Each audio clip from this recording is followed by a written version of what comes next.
Ladies and gentlemen, welcome to Mat Chat. This is David Mirikitani.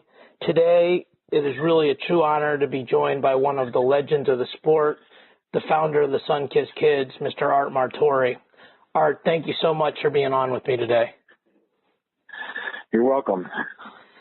There's so much stuff to get into, but for some of the maybe younger listeners that don't know a lot about the Sunkist Kids, I kind of want to just give everybody a little bit of background. So in my research, and please correct me if anything's wrong, you started the Sunkist Kids in 1976, that you are actually a Brophy High School graduate in Phoenix and went on to wrestle at Arizona State University. And during your career, when you were done, you wanted to be able to continue to contribute to the sport, and that's what started the Sunkist Kids Wrestling Club. And, you know, I went through Wikipedia and did a bunch of research, and it's just amazing how many folks that you've actually helped sponsor and help bring along in the sport of wrestling. Folks like John Smith, Tricia Saunders, Henry Cejudo, Cale Sanderson, Rulon Gardner, Jordan Burroughs, and countless others have all been members of the Sunkist Kids. Did I get all of that correct, sir? Yeah, that's correct. Okay, well, great. I guess I just want to start at the beginning. Tell me how you got into wrestling.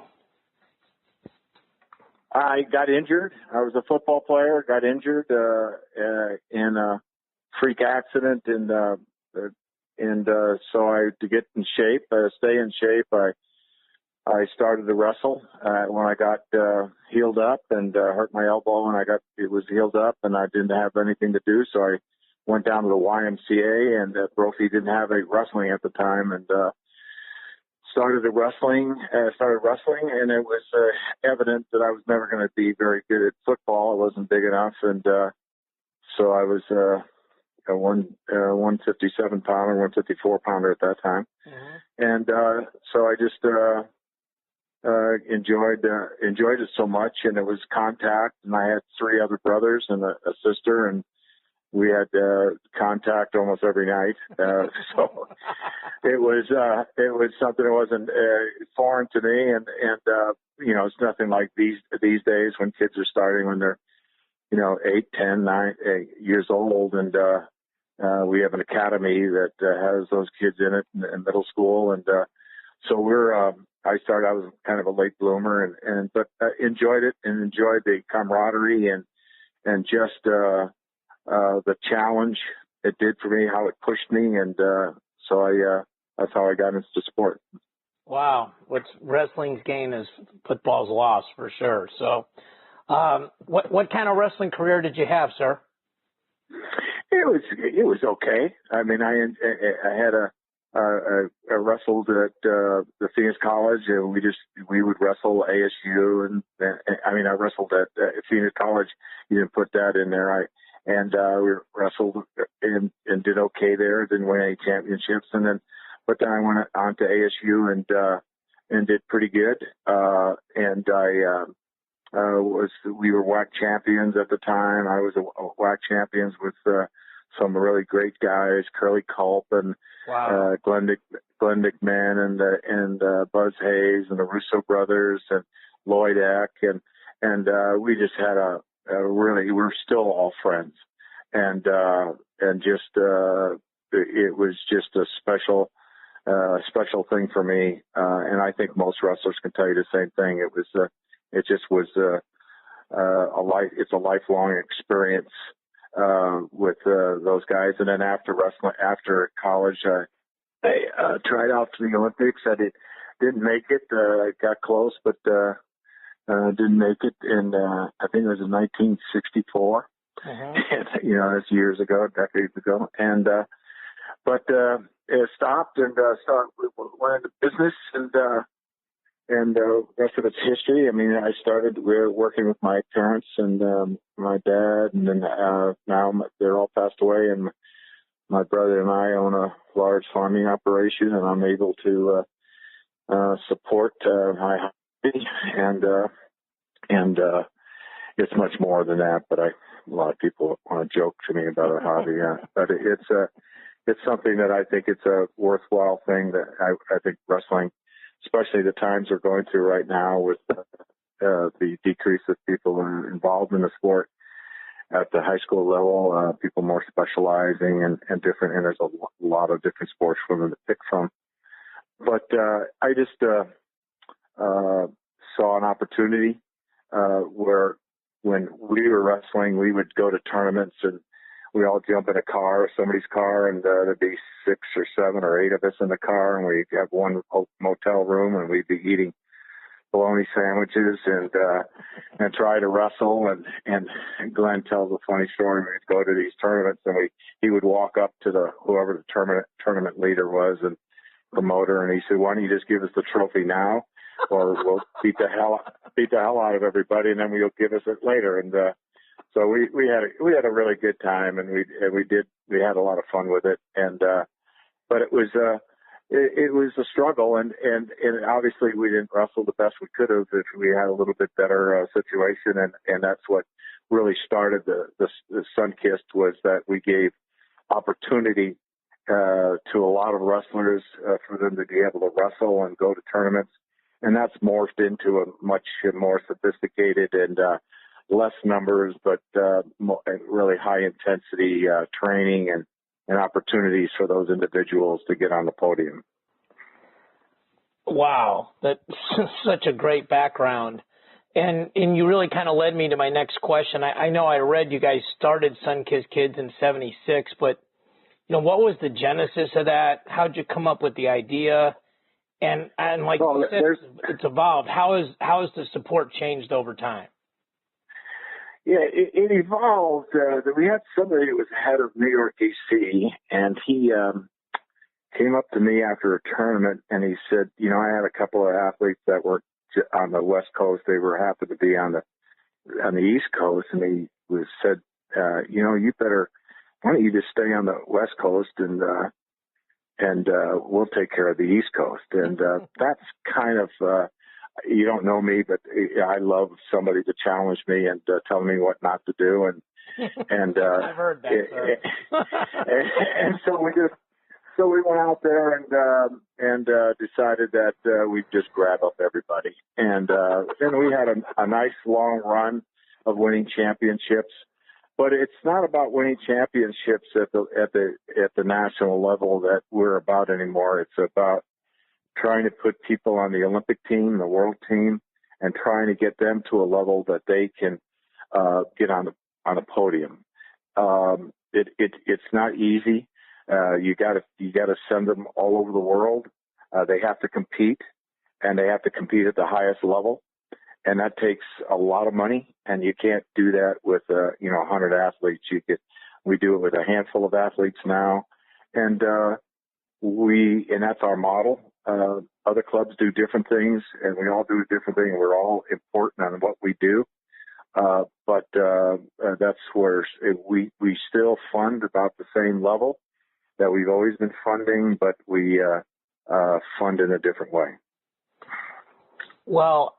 And I mentioned to some of the folks that have wrestled under the Sunkist banner, but obviously who all these folks are. So for people that don't know, can you give us some of the names of the folks that have come through Sunkist over the years? That'd be kind of unfair because I leave somebody out. Okay. And there's a lot of people. I mean, the gold medal winners. You left out Kenny Monday, who's a multiple Olympian. I was coming back to him. I interviewed him to talk to you. So. I'm sorry that you had to do that. And Kendall Cross and Townsend Saunders and Zeke Jones and and they just go on and on and on and on. And but that was the good Matt Gaffari, the Shear brothers, Nate Carr, and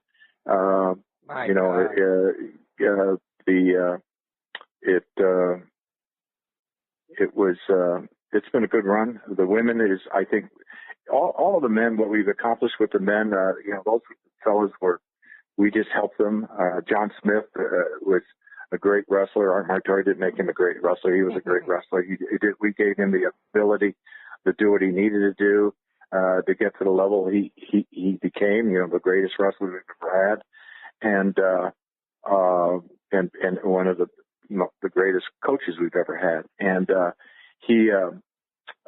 but we gave him the opportunity to focus on the wrestling and not focus on having to worry about how he's going to get to point A to point B and what he's going to eat and who was going to be in his corner and those types of things.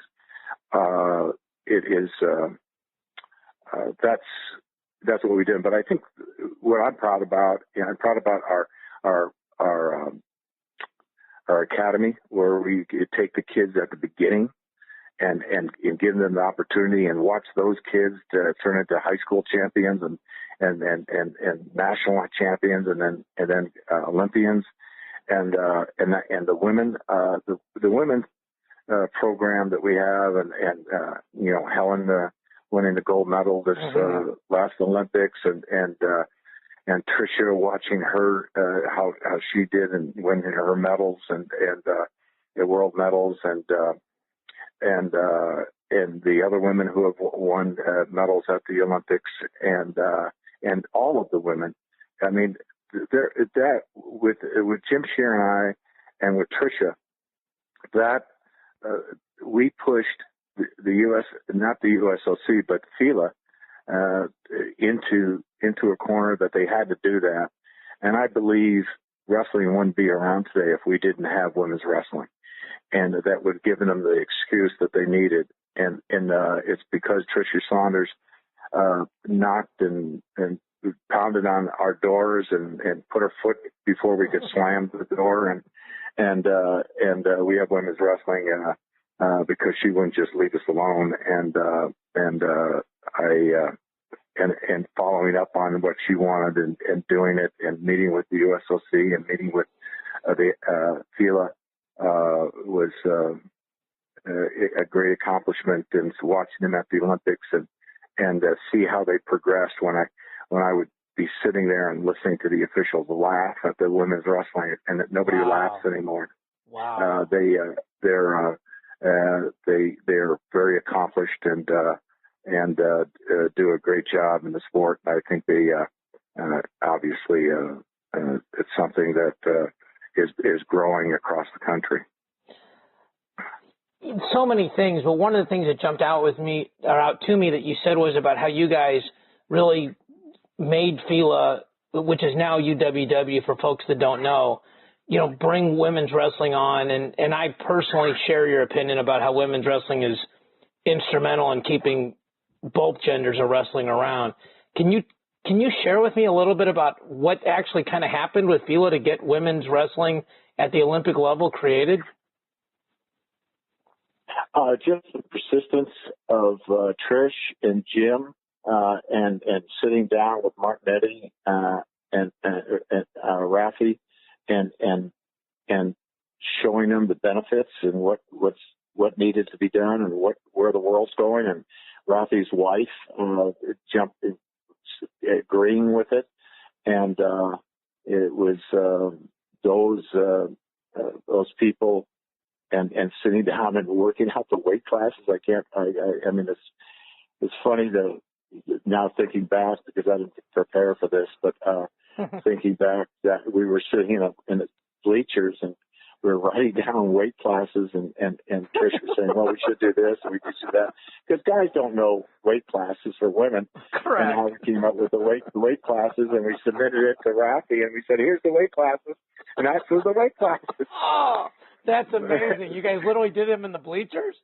Yeah, we were sitting down talking and he was sitting at the head table and, that was the suggestion we made. It wasn't, And obviously, we had one of the best women wrestlers that had ever been. She was the one that was making the suggestion. So it was not like we had somebody pulled out of the air that didn't know what they were talking about. Wow. Well, you mentioned you didn't prepare for this. I prepared like crazy for this, which clearly tells you who's more important in this conversation. So a couple of the folks I talked to, I know you have great relationships with these folks and know it, but I wanted to just pass along to you and to the listeners what some of these folks said. Kenny Monday said, quote, you've been instrumental in the success of almost all of our American champions, that his development and rise to the top would have been extremely difficult without you and Sunkist Kids. He said you're a pioneer and a visionary, and almost like a second father to him. So I think we have a lot of young listeners, and they may not really fully grasp who I'm talking to right now. John Smith, he said that Art has had a huge influence on so many generations of wrestlers from before his time to today, and that you've made a gigantic difference. And he said, when I talk to Art, you get things done, from whether it's a wrestling plan or a financial plan to make a trip or something like that happen, and that you've been a mentor and advisor to him. And one of the things he mentioned was that both of you were inducted into the National Italian Hall of Fame and not just the Wrestling Hall of Fame. And he tell me about that. No, a lot of people don't know that John Smith's mom is Italian, and he obviously the Italian Hall of Fame, Sports Hall of Fame, needs the greatest wrestlers that ever lived in America in the Hall of Fame. So he was inducted in the Hall of Fame at the same time. I was inducted for what I had contributed to the sport, and so we both went in at the same time. Wow. He also mentioned that the stipend that you gave him to help him with training and living costs, and he said that, quote, that gave me a head start in coaching, gave me financial security. And he said, Art cares about us much more than just about our wrestling. He shares his wisdom, he shares the cold hard facts, and he gives us tough love. And he said, Art, and you already mentioned this, Art wants to compete with these other clubs like the NYIC and Titan Mercury. And then I got a chance to talk to Rich Bender, and Rich's quote is, Art is a gem, a true American treasure. He said Rich said he's made few big decisions in his career at USA Wrestling without chatting with you first, and that you are one of the wisest men he knows. But he did tell me I needed to ask you about a couple stories. He said that there's a story. You have the option of opting out, but I'm going to ask. He said that there's a story about you firing an entire picking crew on your farm and what your father told you. Can you tell me about that? Well, we're in the produce business, and there's a lettuce crew, and this is after the Bracero program was eliminated, and we were in between. A lot of people wonder, how do we have 12 million illegals into our country?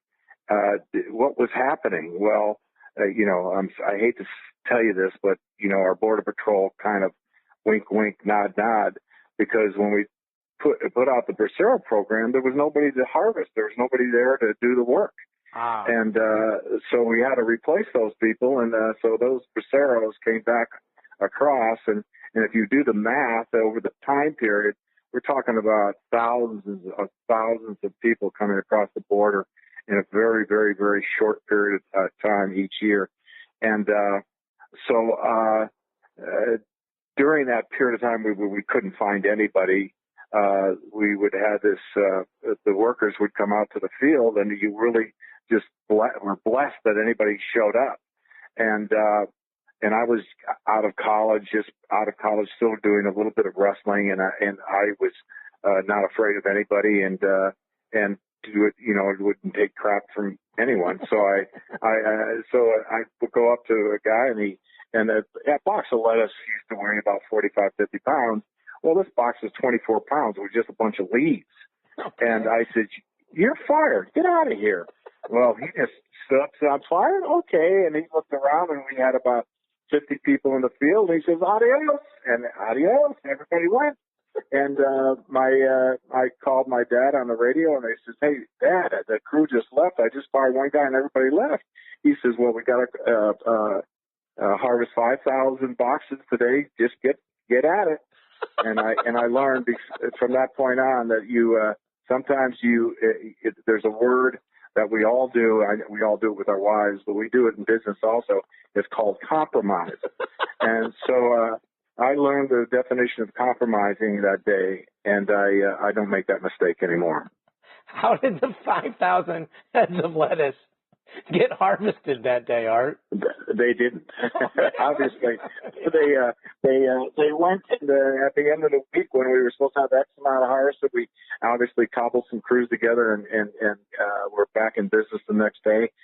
And I did some mea culpas, but we probably were a little short at the end of the week getting things that we just kicked the can down the road a little bit. And by the way, we were ahead of ourselves. That's why the lettuce was so soft. And so we were. I was trying. In those days, you didn't know whether you can have crews or not, so you were always cutting ahead of yourself, and so it didn't. We didn't really lose anything. It was just a lesson that I learned, and I've never forgotten. That's a rough way to learn the lesson, but you're right about compromise. So. Rich Bender also said, I quote, "He tried to kill me snowboarding. Make sure he tells you that story." It wasn't snowboarding; it was snowmobiling. Snowmobiling. I typed it wrong. You're right. Snowmobiling. I've been snowmobiling. I guess since I've been 18. Since I could drive a car and buy a snowmobile, and a friend of mine, Leroy Schneider, and I have snowmobiled up in Flagstaff. I have a cabin up there together for close to over 50 years, I guess, 40 some odd years. And we dragged our sleds up to Colorado Springs, and Rich took us up to another place, and we had a snowmobile, and we've snowmobiled so long and with each other, and we have snowmobiles that are 100, 120, 130 mile an hour snowmobiles. And so we just said, Rich, just get on and just follow us. And Rich didn't have a lot of experience. So, and we were, 50, 60, 70 miles an hour. He had a little bit of a hard time keeping up. So he accused us of trying to kill him. So we said, well, you lead and we'll follow. And then we would run up and hit him with our snowmobile. So he wasn't really happy with that experience. And if you ask Glenn McMinn, which this happened about 5 years ago, Glenn would tell you the same story. We have a lot of people accuse us of trying to kill them on snowmobiles. This is not an isolated charge. This is not he's in a group. He's not all by himself. Okay. So if I ever get the chance to come down there and we get a chance to spend time together, I should pick probably anything besides snowmobiling. Is that right? I don't think you would. We do quads. We do razors. We do sand buggies. You pick if it has an engine, we've probably done it together. Yeah. That sounds like Couture. He took me out riding in the desert, and we're about 8. Like it felt like about 8 inches from the cliff. It was the point of no return. Yeah, and I didn't mention the Greco guys, Randy Couture and Matt Gaffari and Roland Gardner, and Matt Lindland. Those are other Sunkist kids. Yeah, Randy has all kinds of love and respect for you. I actually spoke to him about you today. So yeah. Another person who knows you says that you're one of the most humble men he's ever met, and I'm always amazed at the guys that have done the most in life, and in your case, personally, business-wise, financially, and being so heavily involved in philanthropy. How have you been able to maintain such a level of humility? Well, through this phone call, I don't think I come off really humble, but really, if you need to have, and we've all seen this in the sport, our sport, other sports, if you need somebody to be always putting your name up in lights and patting you on the back and telling you how great you are, then you shouldn't be doing it. If you do things that you think you're helping people and helping your community and whatever, and you need to get a award for it or whatever, then pretty much you probably shouldn't even do it, because you probably can't afford to do it, because you need the sponsorship or type of thing to be, so that you could monetize it. I really truly enjoy it. I enjoy the people that that you've talked to, and they give me back a lot more than I give them. It's just money, and yeah, quite a bit of my time, but it's been more than worth it. Wow.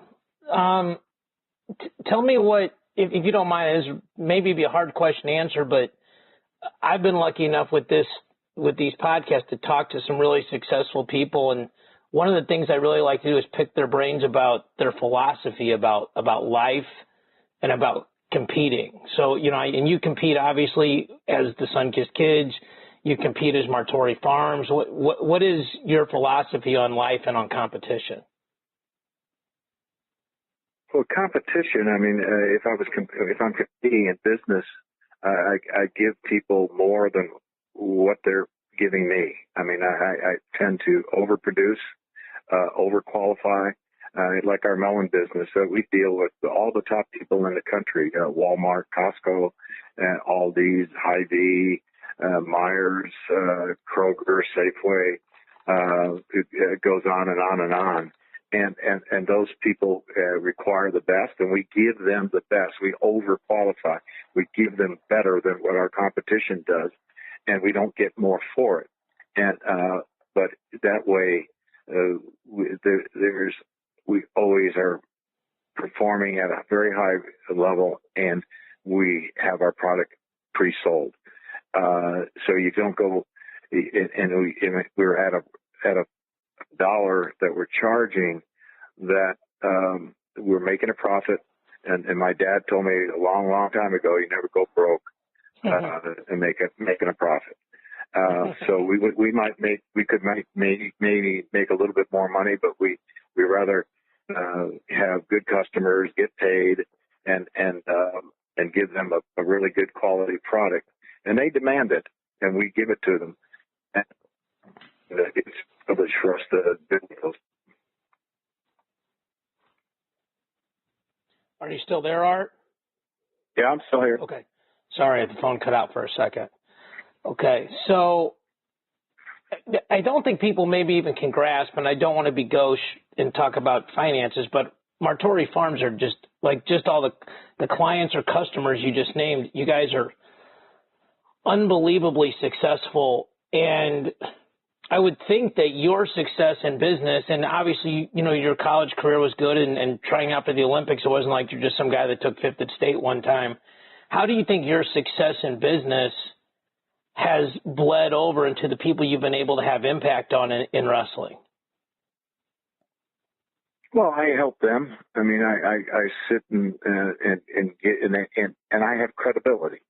So when I'm sitting down and talking with somebody, I have over 40 years of experience working with athletes at the highest level, and so I have credibility. This is what I think you should do. This is where I think you should go. This is where I think where you should compete. And this is the training program. I mean, we're working on the cutting edge of training now. It's changed so much over the last few years that we're implementing. We're staying ahead of the program, and I think they understand that to be successful in business nowadays, for me, let's just put the seed in the ground. We don't have enough time for me to explain what you have to do nowadays, but we have our whole company is on tablets. I mean, everything that we do is entered every morning. My daughter makes sure that I have all my daughter Kim, who really runs Sunkist and our office. We have numbers that said this is what it cost you to operate yesterday, year to date, against last year. So you have, that's the way we run the credibility we have in the industry, and the credibility of being able to spill over into wrestling is staying on the cutting edge, doing the best we can possibly do. People, I went to the Nationals for the first time in 15 years, and this year, because ASU, I'm part of what's happening at ASU and other universities, but I watched Penn State and Cale Sanderson is my hero. I mean, I would love to be as great as that individual is. He's a great human being, besides wrestling, just a great person. But you can see him and his athletes and where those athletes and how they're trained and how he gets them prepared to where other athletes are prepared by other universities. So it's really difficult to beat somebody that is right on the cutting edge and we hopefully, and this is the things that they don't like to hear from me, the coaches, and thank God I know them fairly well.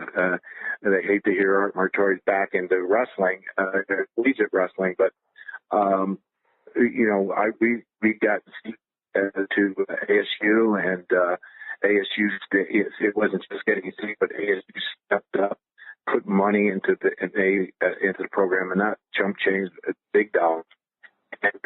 And I came in with our RTC group and with Sunkist, and we're able to compete at that highest level now, and look at what these top schools are doing, the Oklahoma State and the Iowa and the Penn State.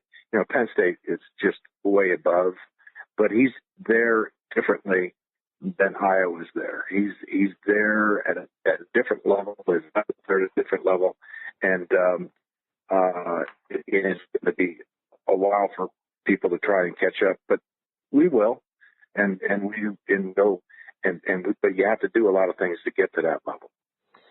Yeah, and Lee Pritz is a guy I've been friends with for a long time, and he raves about the support you've given the RTC and ASU as a program. And be careful of what you say right now. I'm sorry. No, okay. No. I'm telling you that I'm only allowed to give so much support, so much help. I think Lee just looks at you as a mentor as much as anything else. I think that's free and 100% within the rules. So yeah. Well, Lee Pritz is a dynamo. He's 110%er every day. Yes, that dude's the ever ready bunny for sure. So, or Energizer bunny. Yeah.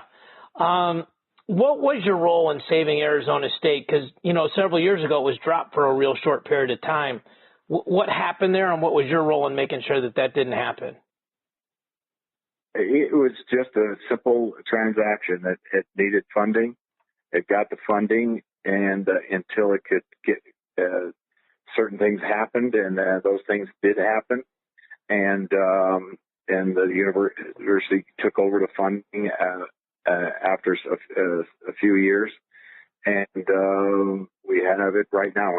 I am not funding the program any longer. Okay. And when ASU brought Zeke Jones in, I know they had a committee and things like that, and I'm guessing you were on the committee, but besides the committee part of it, which I'm assuming, you can correct me if I'm wrong, what else was your role in bringing Zeke there, and how do you feel about the future of Arizona State wrestling? Well, I knew Zeke. I mean, Zeke knew him when he was at ASU competing, and I've known him through his whole career when he wrestled for Sunkist, and when he was at USA Wrestling, he was that was done with some of my help, and then we had and then when the job opened up for ASU, I put his name in, and I talked to him if he was willing to come, and he was, and they interviewed him and offered the job, and that's how it came. It wasn't any big deal, really. It's nice when things like that aren't a big deal. So yeah.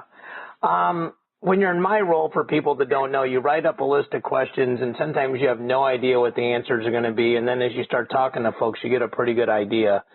So one of the questions that I wanted to ask you was, with the rise of folks like Titan Mercury and the Ohio RTC and Nittany Lion Wrestling Club, and I don't want to slight anybody, just like you said at the beginning, you didn't want to name some people and forget others, but these clubs that are doing good things, the NYAC, how do you view things as the leader of the Sunkist Kids? how do I view things as it relates to USA Wrestling and the help that everyone's doing. I think it's unbelievable. It allows me to do what I'm doing. There's no need for Art Martori to have 115, 120 athletes at the National Open any longer. Tide Mercury has stepped up to it. Andy is unbelievable level across the whole board. A swath of wrestling is beyond my comprehension.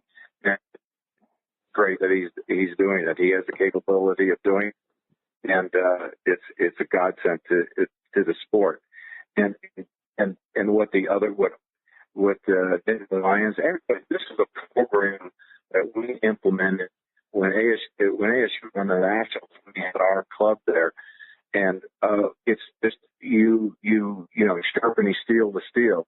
If you have the best of the at your program who are trying out to be world champions, and you have the regional training center there, and you're able to have those athletes working with your athletes, they're going to get better or get out.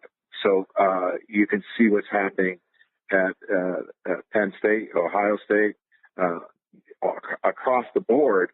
The RTC program that's been implemented is making our whole program better. And the only problem is that across in the world nowadays, and in USA Wrestling, the athletes are much, much younger. So our medalists are coming out of our collegiate programs now. Right. So we're wrestling parallel with folk style and collegiate, and that's a travesty. There's a bunch of old dogs that aren't going to make a change, and there's no sense in fighting that. We're probably always going to have folk style. Hopefully, it'll move a little. Freestyle, they look at it and say we're the dominant sport, and they are in the United States. But I look at what's best for the United States, and that's why I'm a freestyler. And at freestyle, we're going to be wrestling together, folk style and freestyle in our program. So what's happening? We're getting the Olympic champions are coming out of those. They're not even graduated from college yet. And if you look at the average age at the Olympics, I think it was 22 years old, 22 and a half years old for the freestyle.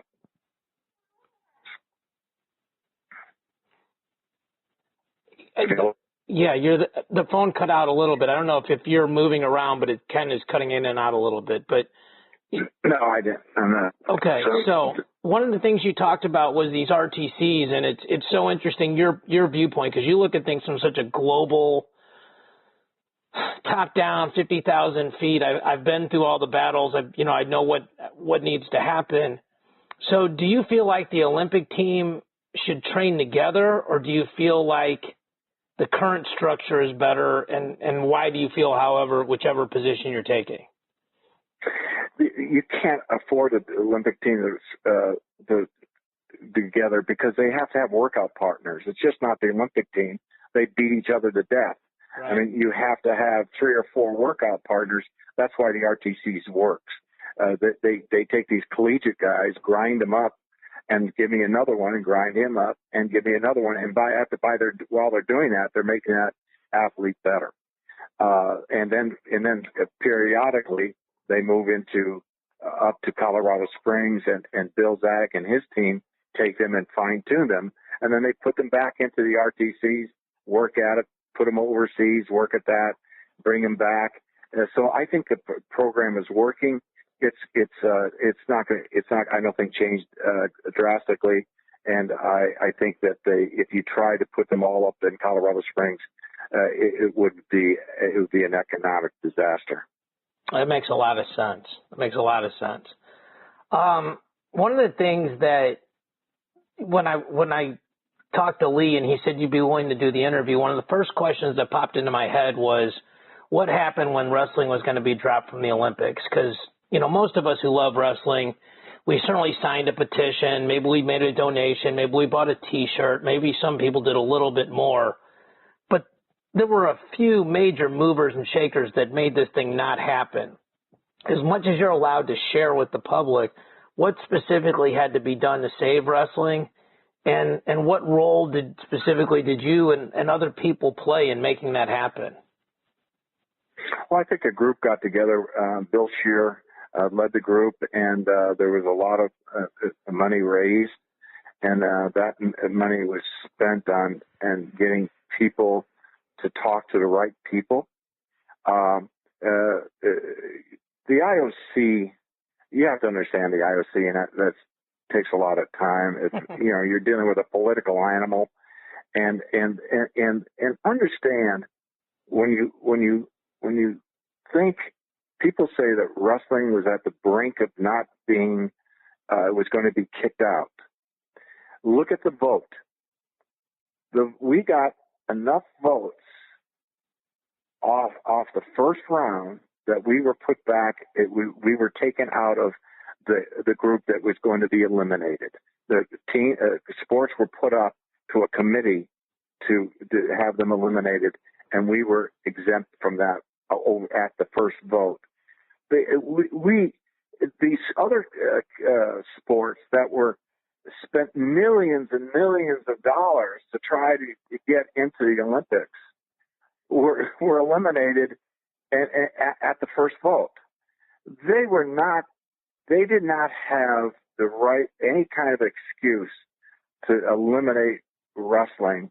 It's one of the number one sports that ever has been in the Olympics. And we had women's wrestling. So we were diverse, and not to the extent that they would like to have seen it, but we had evolved and had women's wrestling there.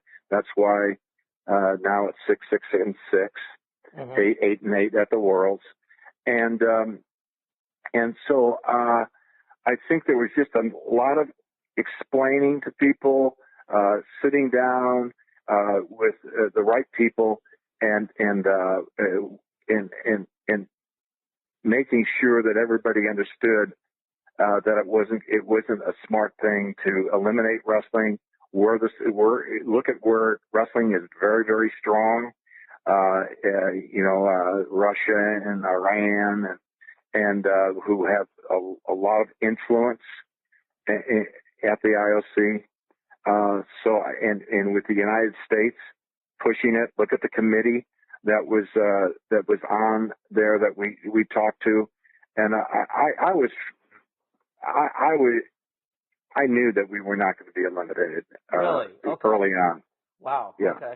I never had the thought that we would be eliminated.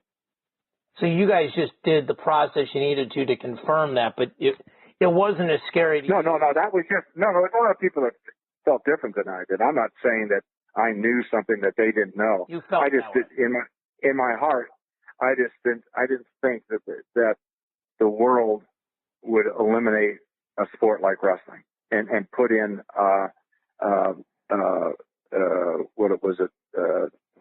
field hockey or some. Chris, I forget what the sports that they wanted to replace us with. It just wasn't going to happen. We haven't evolved to that level yet.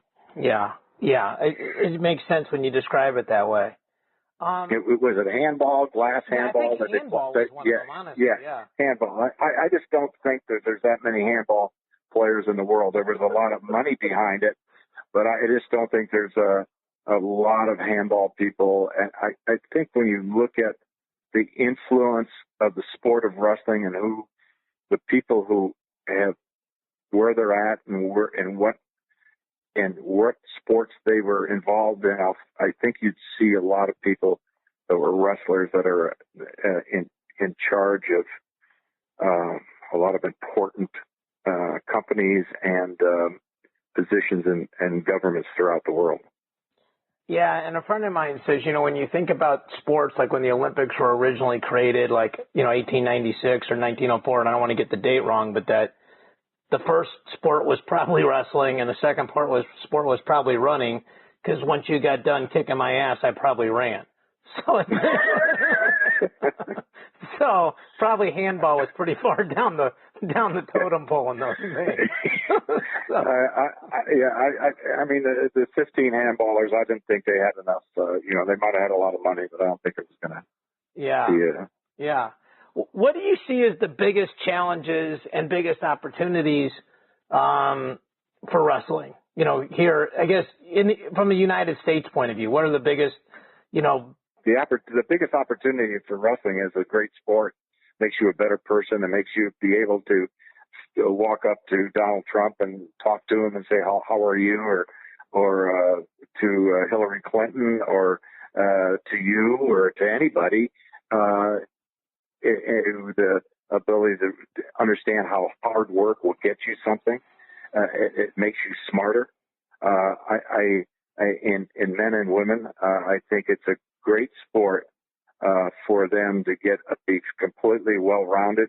I think there's obviously the challenges we have to do is that a lot of people, there's so many opportunities, and some people they don't like the uniform, and we're so against. Oh, let's change the uniform then. If they don't like the singlet, let's do something different.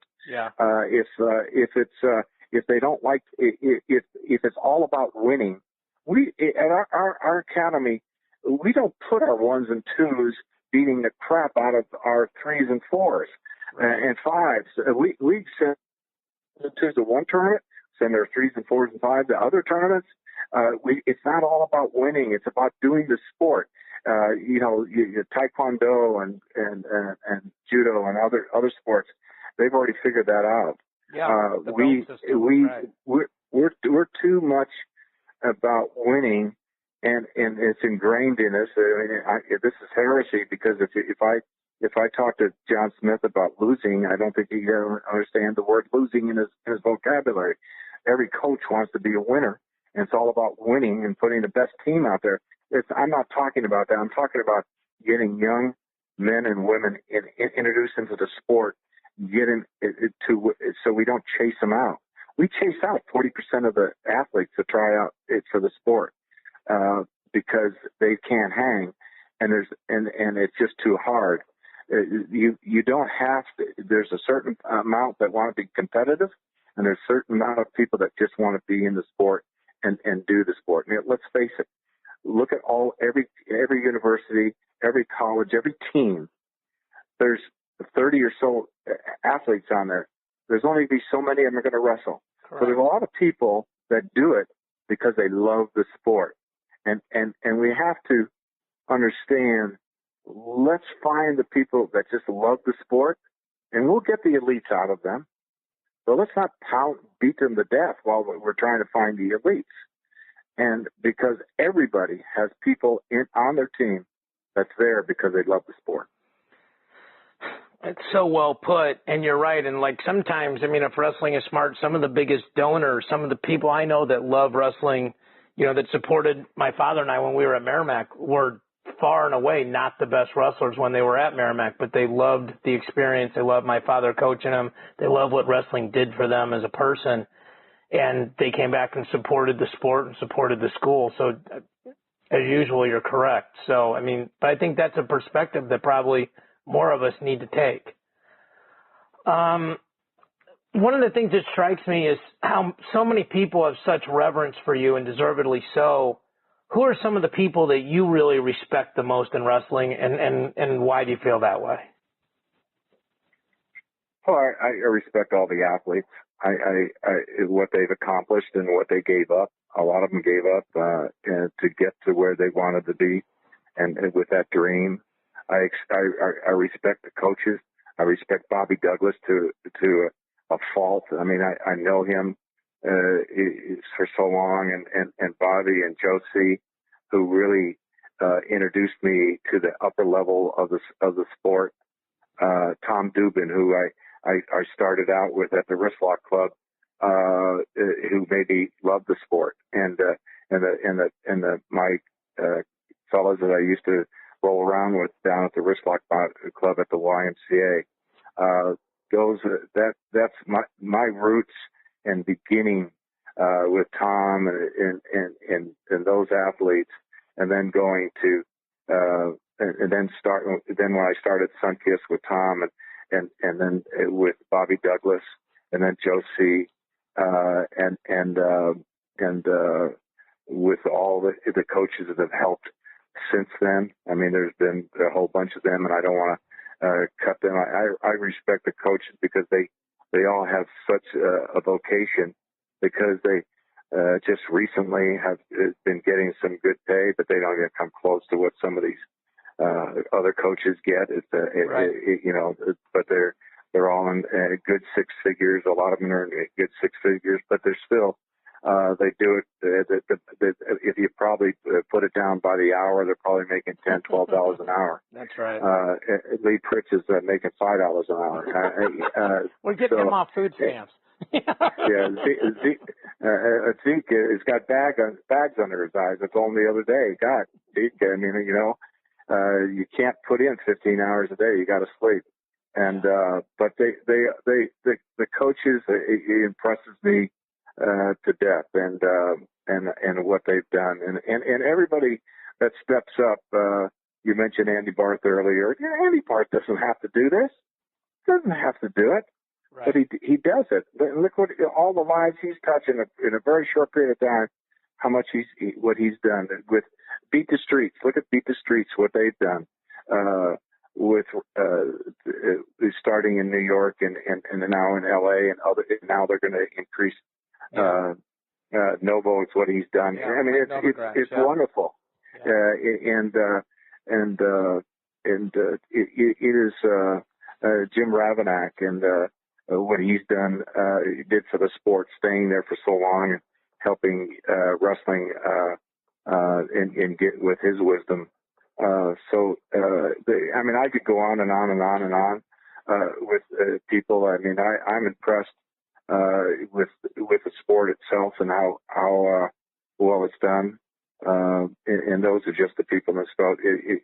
In my life, I've met a lot of people that are just truly blessed to be able to know, and I can't. You don't get anywhere in this world by yourself. True. You get there with a lot of help. I have an unbelievable wife that I met when she was a sophomore in high school, and I was a senior in high school, and we've been together ever since. And none of this would have happened without her. We should probably have you on for another chat to educate all of us that haven't figured out how to make that work for 50 years. Well, we've been together for almost 60 years, 51 years of marriage, and I think 7 years for going together before we got married. But we had 3 kids in our marriage, and no, it's 3 daughters, wonderful daughters, unbelievable daughters, so much brighter than I am. I don't know. Their mother is, they got it from her. You're funny and humble. So, I want to make sure that folks that want to support Sunkist Kids, on the Wikipedia page, it talks about the goals of Sunkist Kids is to build the International Open Tournament as the premier international wrestling event in the world, to promote the Sunkist Kids Golf Classic as the premier charity fundraising event in Arizona.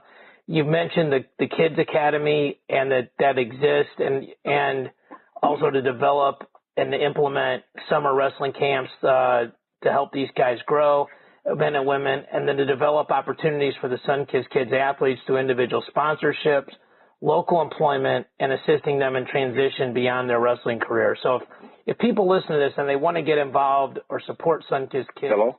Yes, I'm still here. Yeah, okay. Okay, if they want to support Sunkist Kids, how do they do that, Art?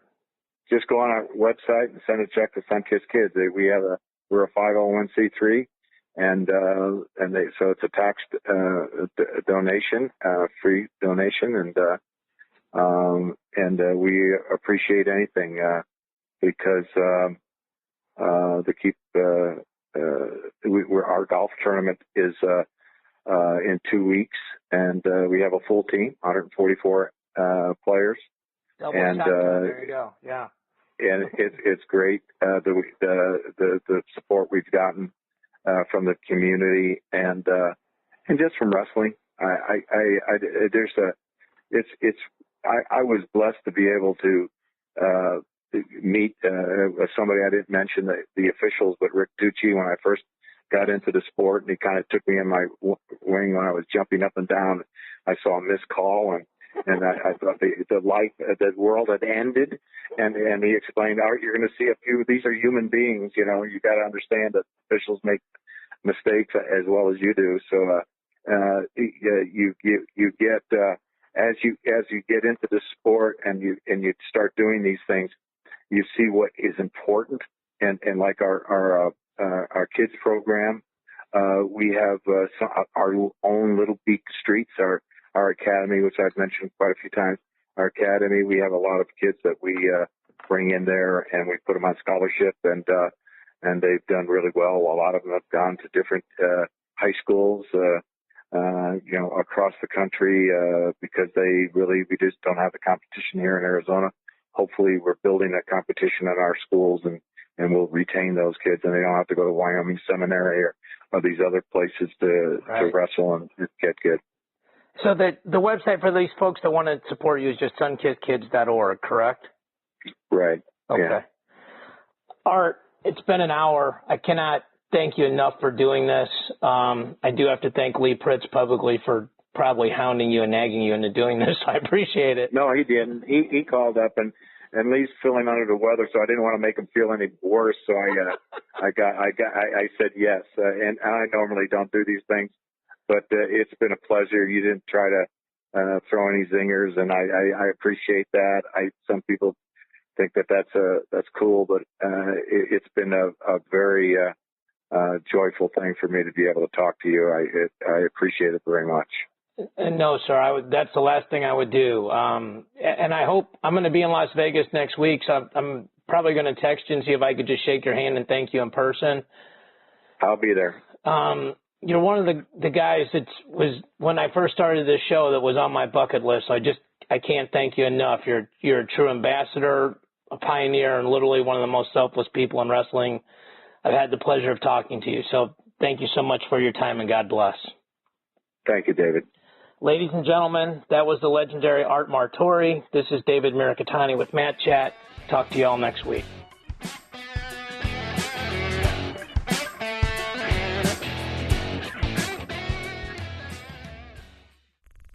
This show is part of the Matt Talk Podcast Network. For more wrestling podcasts, head over to MattTalkOnline.com.